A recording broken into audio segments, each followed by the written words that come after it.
Okay, तो let's continue.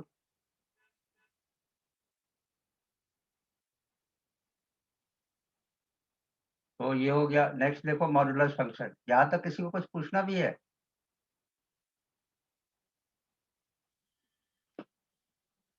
Okay, modulus function किसी को पता है मॉड्यूलस फंक्शन क्या होता है? नाम सुना है किसी ने? मॉड्यूलस के अंदर माइनस साइन जो होता है प्लस हो जाता है, तब बता। अच्छा अच्छा, तो इसको ऐसे याद रखो। मॉड्यूलस का मतलब होता है F x equal to mod X. या मॉड एक्स का मीनिंग क्या है, इसको हम ऐसे लिख सकते हैं। मॉड एक्स की जो वैल्यू है वो एक्स होगा कब? When x greater than equal to zero. If x greater than equal to zero, अगर वो जीरो या जीरो से बड़ा होगा तो उसको हम एक्स लेंगे। और minus x if x less than zero. ये मॉडुलस का डेफिनेशन है। अगर जीरो से बड़ा होगा तो पॉजिटिव, जीरो से छोटा होगा तो नेगेटिव। दैट मीन्स अगर इसका ग्राफ बनाओगे,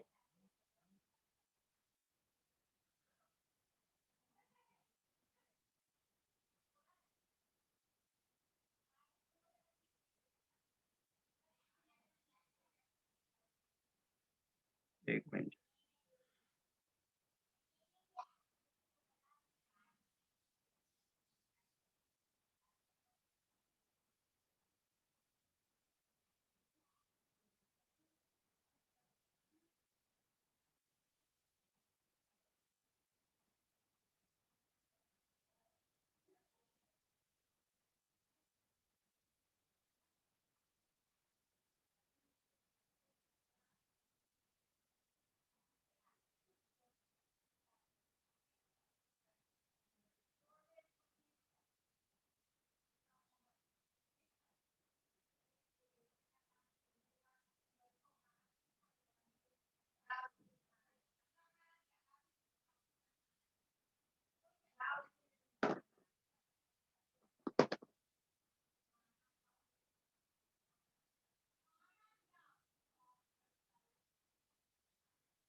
Vidur, Vidur, can you hear me? Vidur,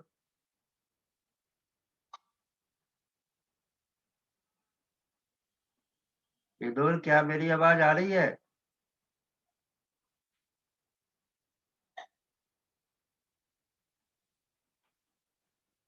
okay, तो आ रही है तो माइक को भी ठीक रखो ना, बताना भी है। और लेट कर दिया, अगले दिन से टाइम से ज्वाइन करना।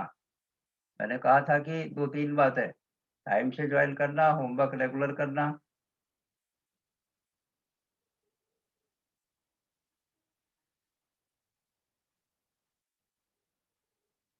Just a minute.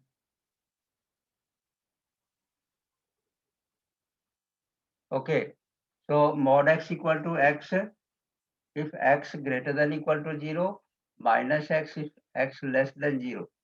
जब इसका ग्राफ बनाओगे तो पॉजिटिव के लिए ग्राफ आएगा इस साइड और नेगेटिव के लिए इस साइड। ये ग्राफ याद रखो। और ये याद रखना जरूरी है। 2-3 बात है। एक तो ग्राफ कैसा होगा, मॉड एक्स का डेफिनेशन ये क्या होता है, और इसका डोमेन और रेंज क्या होगा। तो मॉड एक्स की वैल्यू एक्स कब होगा, जब एक्स जीरो या उससे बड़ा हो। और माइनस में कब होगा, जब जीरो से छोटा हो। जहां भी डोमेन का मीनिंग होता है हम क्या पुट कर सकते हैं। तो पुट तो हम कुछ भी कर सकते हैं रियल नंबर में। तो डोमेन तो आर। रेंज क्या आएगा बताओ? पॉजिटिव इंटीजर्स, इंटीजर्स, मतलब रियल नंबर पॉजिटिव को। Numbers only. हाँ, तो आर प्लस। ओके, जरूरी नहीं कि इंटीजर्स होगा। पॉजिटिव होगा तो आर प्लस। जैसे अगर मैं पुट करता हूँ -1.2 तो मॉड से बाहर आके ये 1.2 बन जाएगा। So that means any real number is domain, but the range will be only positive real number. ये नोट कर लेना कि पेपर में 1 मार्कर क्वेश्चन में ऐसे आ सकता है, और नहीं भी आए तो इसकी जरूरत है इसको समझने की, क्योंकि ये बार बार यूज होगा। और एक क्लास में सबको बार बार कह रहा हूँ, रेगुलरिटी रखो, मैथ्स की क्लास है, क्लास मिस करने से प्रॉब्लम होगा, मिस मत करा करो।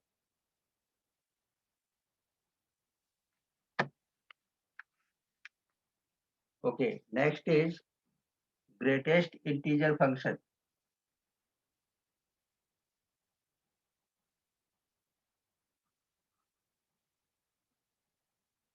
ग्रेटेस्ट इंटीजर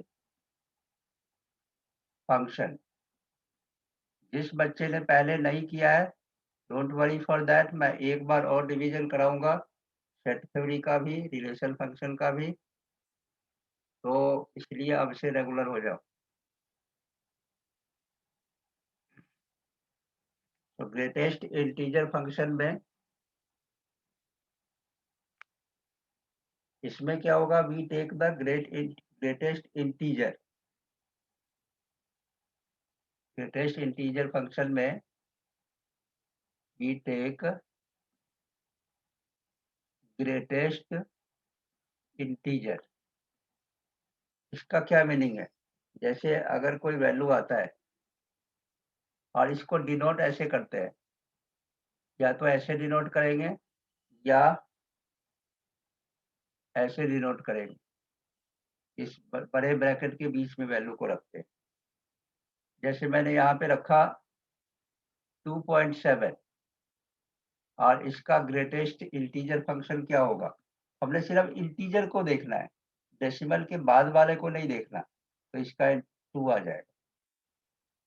अगर ये 3.4 है, क्या आएगा ग्रेटेस्ट इंटीजर? 3। और अगर मैं 3 का कहता हूँ तो 3 का तो 3 आएगा, क्योंकि we have to take only integer value. This is called greatest integer function, we have to take only integer value. अगर माइनस में है, सपोज करो मैं माइनस में लेता हूँ, -7.12, इसका क्या होगा? -7। नहीं, -8 ग्रेटेस्ट इंटीजर। हमने इंटीजर में ग्रेटर वैल्यू लेना है, इंटीजर तो ठीक है लेकिन ग्रेटर वैल्यू, तो -7 के बाद क्या आएगा? -8। -8।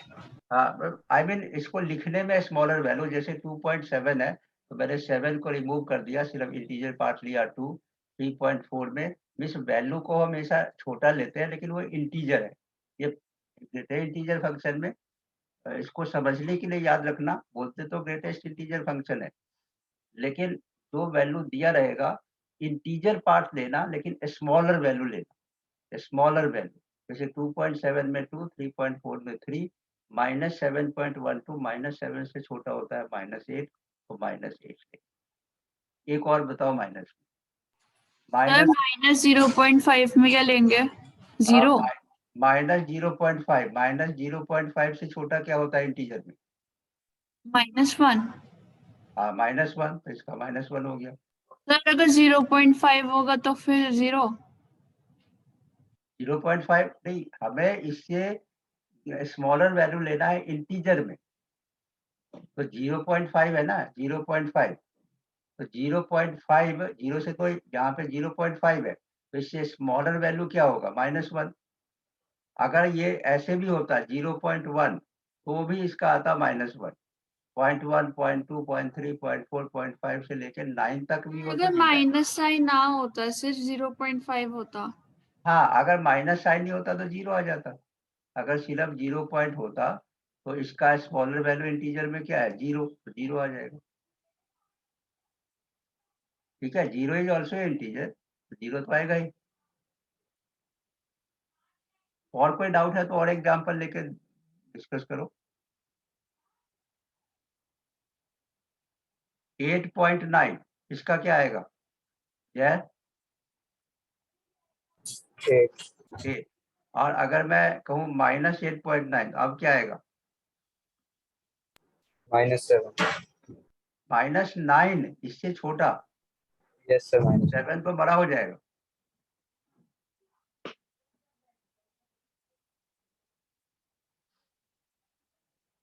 और इसका डोमेन और रेंज देखो, डोमेन में तो हम कोई भी रियल नंबर पुट कर सकते हैं, तो डोमेन तो आ गया आर। रेंज क्या आएगा बताओ कोई? रेंज में सिर्फ इंटीजर पार्ट है, तो रेंज विल बी जेड या आई इंटीजर, क्योंकि आंसर तो सिर्फ इंटीजर मिल रहा है।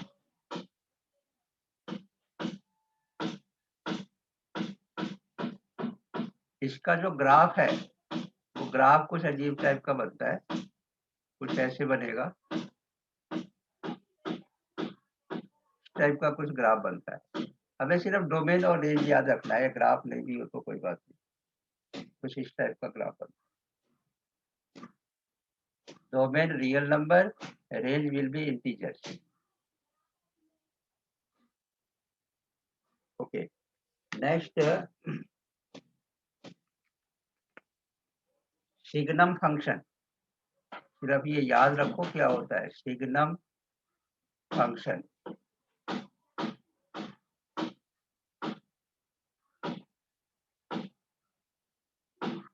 सिग्नम फंक्शन में f(x) equal to mod x upon x if x greater than 0 और 0 इफ x इक्वल टू 0। या तो ये और ऐसे भी लिख सकते हैं सिग्नम फंक्शन को, 1 if x greater than 0, 0 if x equal to 0, -1 if x less than 0। वो सारे वैल्यू जिसमें 0 से बड़ा है तो उसका 1 आएगा, 0 के लिए 0 और 0 से छोटे के लिए -1। Called signum function. सर मेरे को ग्रेटेस्ट इंटीजर फंक्शन का ग्राफ समझ नहीं आया। कौन सा? सर ग्रेटेस्ट इंटीजर वाला ग्राफ।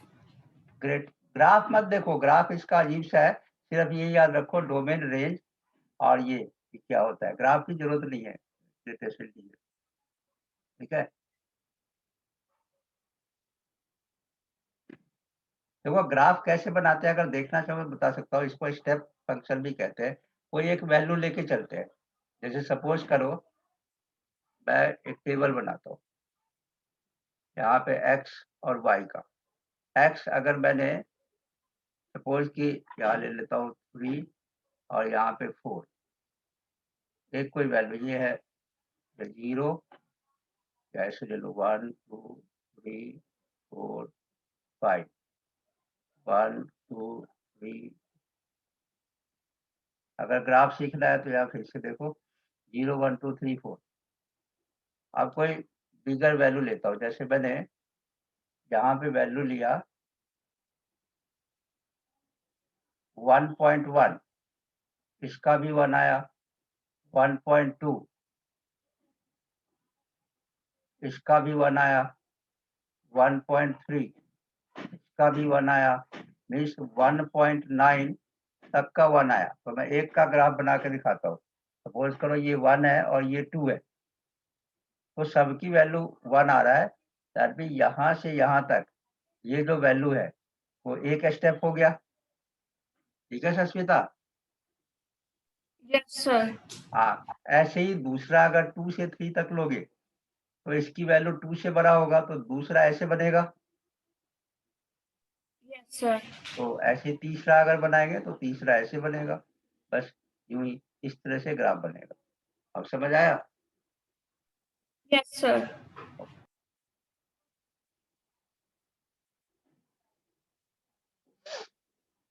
अब सिग्नम फंक्शन के लिए या तो mod x upon x if x greater than 0 और 0 इफ x इक्वल टू 0, अब दूसरा कहाँ से आता है? जैसे अगर मोड एक्स का डेफिनेशन लिखो, अभी मैंने कहा मोड एक्स की वैल्यू ग्रेटर देन के लिए लेते हैं 1, तो 1/1 ये 1 आएगा। तो ऐसे भी लिखते हैं, इफ एक्स ग्रेटर देन 0 तो इसको सॉल्व करके 1 आएगा, और एक्स अगर लेस देन 0 होगा तो -1 आएगा, क्योंकि मोड एक्स को फिर माइनस में लेंगे, और 0 है तो ये आएगा। तो ये दोनों फॉर्म याद रखो, ये वाला भी और ये वाला भी। अब इसका डोमेन क्या होगा, कोई बताना?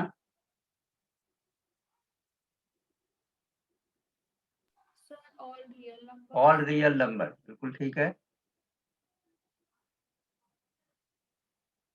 डोमेन में ऑल रियल नंबर, और रेंज में 1, 0 और -1. 1 0 -1, बिल्कुल ठीक है। ये तीन ही वैल्यू आएगा, -1 0 एंड 1।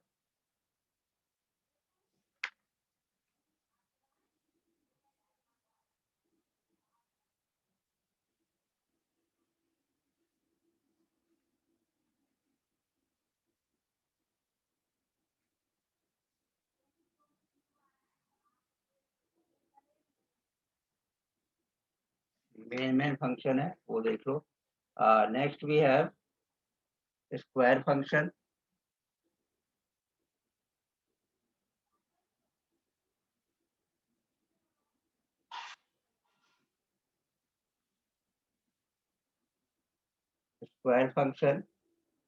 स्क्वायर फंक्शन में F x equal to x square. अगर इसका ग्राफ बनाओगे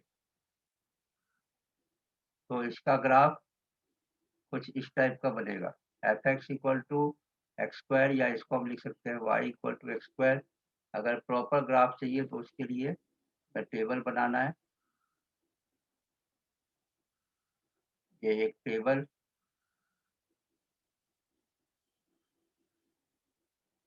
ये एक्स, ये वाई, 0 डालेंगे तो वाई भी 0, 1 तो 1, 2 डालेंगे तो यहाँ 4, 3 डालेंगे तो 9, 4 16। इसी तरह से माइनस में भी जब इसका ग्राफ बनाओगे तो इस तरह से ग्राफ बनेगा, ऐसे पैराबोलिक टाइप में, y equal to x square का। तो जो इसका डोमेन होगा,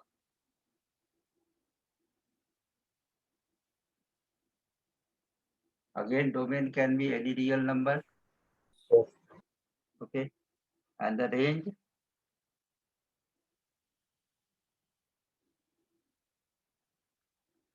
can be 0 1 4 आ रहा है, that means non negative integer. इसको लिख दो non negative integer, this can be 0 also, so non negative integer या नॉन नेगेटिव रियल नंबर भी लिख सकते हैं, नॉन नेगेटिव रियल नंबर।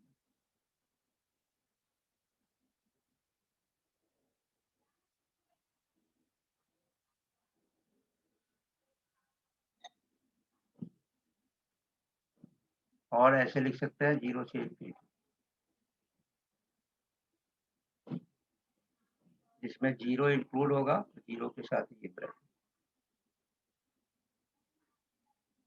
ये मल्टीपल चॉइस के लिए जय सबको याद रखना, डोमेन रेंज वगैरह, ठीक है। Sir. पर ज्यादा नंबर वाला तो इस बार वही है, वैसे मल्टीपल चॉइस के लिए याद रखना है। और डोमेन रेंज निकालते कैसे है? सस्मिता, डोमेन रेंज निकालने आता है? Yes, sir. अभी क्वेश्चन दूंगा, ये खत्म हो जाएगा तो फिर निकालना। एक क्यूबिक फंक्शन,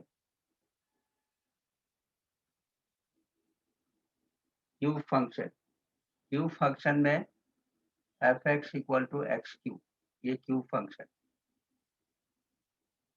जब इसका ग्राफ बनाएंगे तो कुछ इस तरह से ग्राफ बनेगा।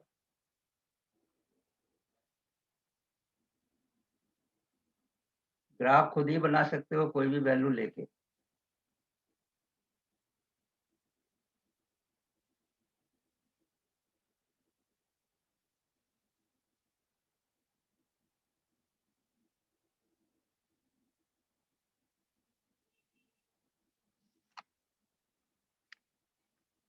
इसमें जो सबसे ज्यादा इम्पोर्टेंट है, जो नई चीजें हैं, वो है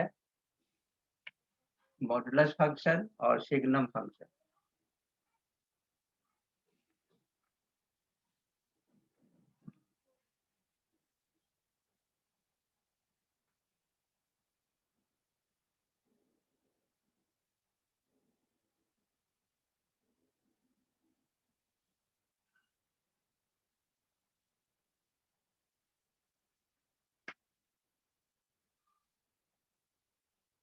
ये चलो, ये तो ग्राफ के बारे में हो गया। अब कुछ चीजें डिस्कस करता हूँ जो पिछले क्लास में करा था।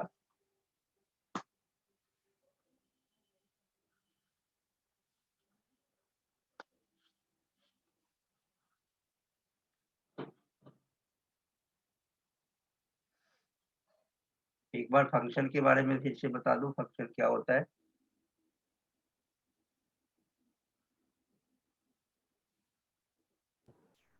इस चैप्टर में से ज्यादा कुछ नहीं आता है। इस चैप्टर में से दो ही चीजें मेनली तो आता है, डोमेन रेंज, और एक नंबर के लिए वो फंक्शन का ग्राफ तो प्रॉपर आएगा नहीं, बस उसका आएगा फिर डोमेन रेंज क्या होता है। हाँ, किसको याद है फंक्शन का डेफिनेशन? फंक्शन क्या होता है बताना दृष्टि। फंक्शन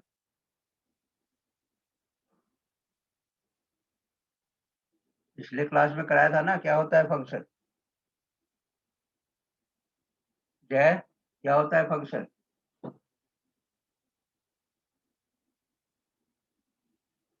डिवाइड नहीं किया?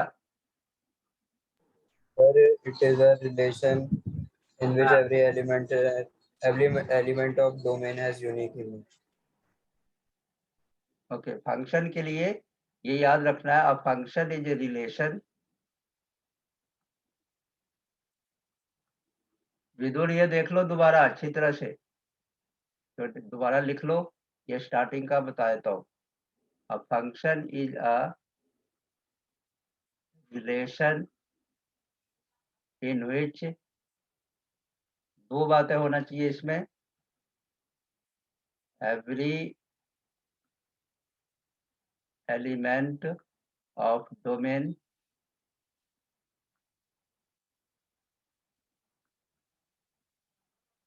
मस्ट हैव यूनिक इमेज, और दूसरा, no two elements of domain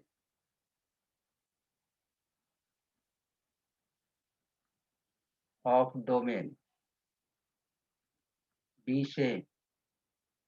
Sasmita, पहले ये डेफिनेशन लिख लो, फिर मैं बताता हूँ इसका मीनिंग क्या होता है। Sir, actually, clear? yes, sir. Okay. जैसे सपोज करो कि मेरे पास एक रिलेशन है, r इक्वल टू 1 2 1 3 2 2 2 3 3 4। ये एक रिलेशन है। अगर मैं इसको एरो डायग्राम से शो करूं, इस रिलेशन में डोमेन क्या होगा? रिलेशन का अगर मैं डोमेन पूछूं तो क्या होगा? 1 2 3. 1 2 3, ठीक है। और रेंज क्या होगा? 3 4. 2 3 4, 3 4. 2 3 4। ये हो गया 1 2 3 और 2 3 4। 1 का रिलेशन है 2 के साथ, फिर 1 का 3 के साथ, 2 का 2 के साथ, 2 का 3 के साथ, और 3 का 4 के साथ।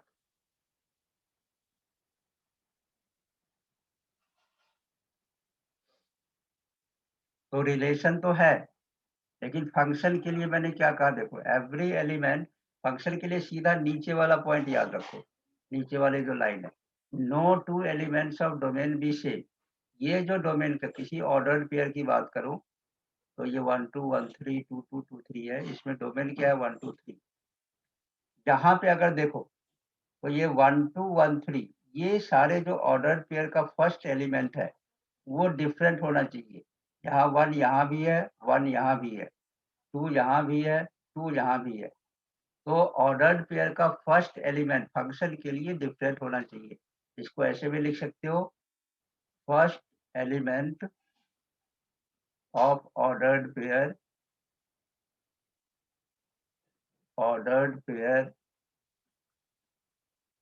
Must be different. तो इसका मीनिंग है कि ये एक रिलेशन तो है लेकिन फंक्शन नहीं है, not a function, not a function. Smita समझ आया? Yes, sir.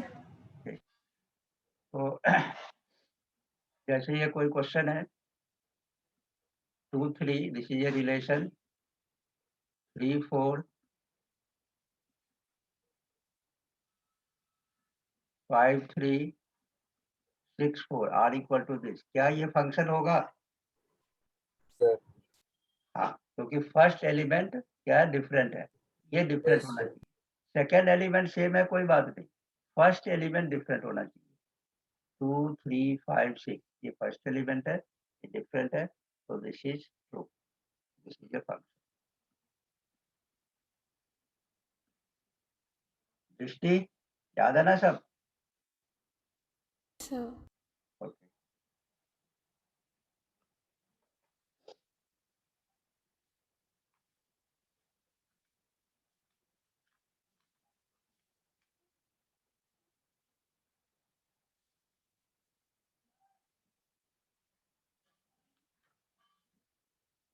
अब मैं कुछ क्वेश्चन दे रहा हूँ, एक और देखो, जैसे मेरे पास कंपोजिट फंक्शन के भी क्वेश्चन आ सकते हैं। जैसे एफ एक्स इक्वल टू दे रखा है एक्स स्क्वायर प्लस 2 और जी ऑफ एक्स की वैल्यू है एक्स प्लस 5 और मुझे निकालना है फाइंड, एक तो निकालना है एफ ऑफ एफ एक्स, दूसरा जी ऑफ जी एक्स, तीसरा एफ ऑफ जी। ये एक्स नहीं भी दे रह सकता है, ऐसे भी हो सकता है सीधा f of f, g of g, f of g. X तो है ही, अंडरस्टूड है, लिखा रहे या नहीं लिखा रहे, और जी ऑफ एफ एक्स, ये वैल्यू हमें निकालना है। ठीक है, फुली फर्स्ट पार्ट, अगर मुझे निकालना हो एफ ऑफ एफ तो इसका मीनिंग एफ की वैल्यू को ही एफ में पुट करना है।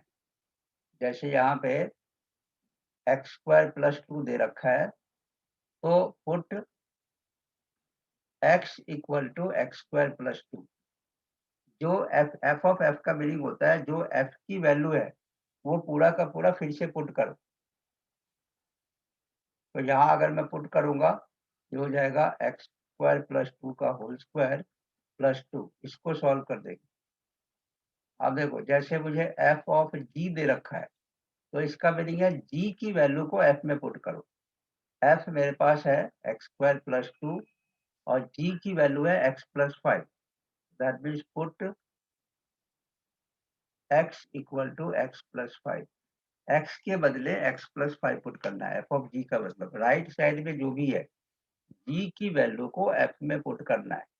तो एक्स के बदले में एक्स प्लस 5 को पुट करूंगा और फिर इसको सॉल्व कर देंगे, तो हो जाएगा एक्स स्क्वायर प्लस 25 और plus 10x plus 2, that mean x square plus 10x plus 27। अभी क्वेश्चन करते हैं और तो क्लियर हो जाएगा और भी अच्छी तरह से। तो सिर्फ याद रखो एफ ऑफ एफ में एफ की वैल्यू को एफ में पुट करना है, जी ऑफ जी में जी की वैल्यू को जी में पुट करना है, एफ ऑफ जी में जी की वैल्यू को एफ में पुट करना है और जी और एफ में एफ की वैल्यू को जी में पुट करना है।